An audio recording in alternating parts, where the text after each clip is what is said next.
This morning we are looking at the principle of increase. It's our theme for the month of September.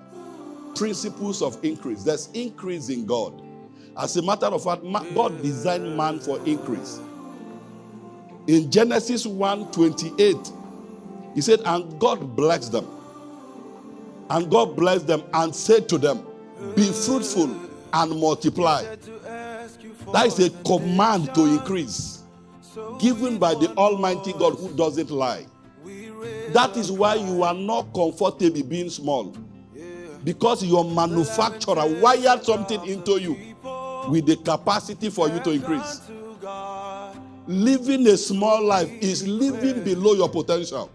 That's why no man is comfortable with stagnation.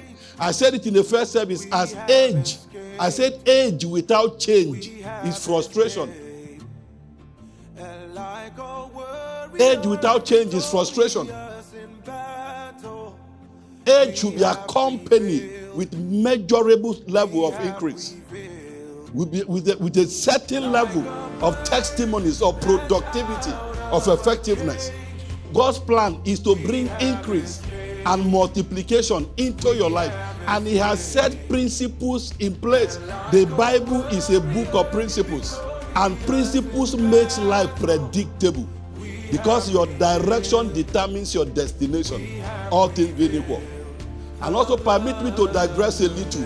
My kind of testimony, God is a specialist at duplicating it in this house.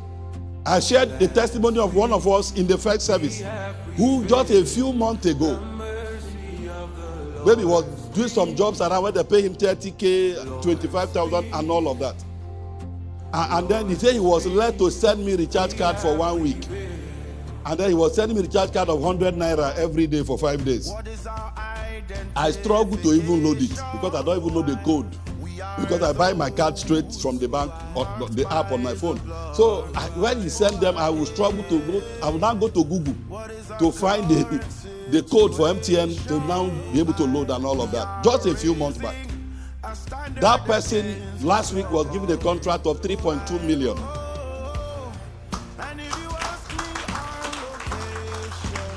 And as if that was not enough, he called me on Friday back. That he went back to the place, they said they have increased the contract by 3.2.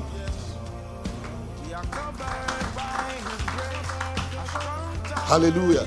Those are the things that God is a specialist at doing. And he duplicates them a lot in Gracebreed.